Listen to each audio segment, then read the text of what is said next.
اب آپ کو یہ بتانا ہے کہ شاید آپ کو نہیں پتا کہ اسرائیل کی جو پارلیمنٹ ہے اس نے ایک بل منظور کر لیا ہے.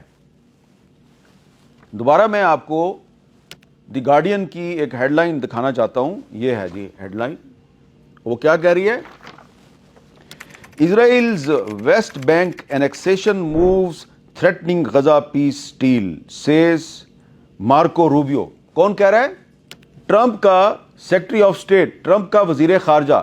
وہ کہہ رہا ہے کہ اسرائیل جو ہے اس کی پارلیمنٹ نے جو ویسٹ بینک ہے اس پر جو قبضے کے لیے فیصلہ کیا ہے، ایک ریزولوشن منظور کر لیا ہے، ایک بل منظور کر لیا ہے، اس سے غزہ پیس ڈیل جو ہے وہ خطرے میں پڑ گئی ہے. یہ مارکو روبیو صاحب کہہ رہے ہیں. مارکو روبیو صاحب کہہ رہے ہیں. تو جناب یہ ایکچولی ہوا کیا ہے؟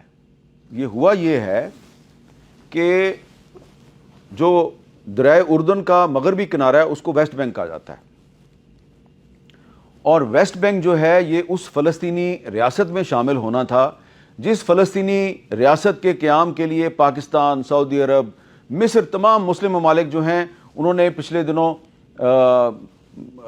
ایک قرارداد منظور کی. یونائٹڈ نیشنز میں بھی قرارداد منظور کی گئی. برطانیہ، فرانس، یہ تمام جو ویسٹرن کنٹریز ہیں یہ بھی اس فلسطینی ریاست کو سپورٹ کر رہے ہیں جناب، کہ جس میں غزہ بھی شامل ہوگا اور ویسٹ بینک بھی شامل ہوگا.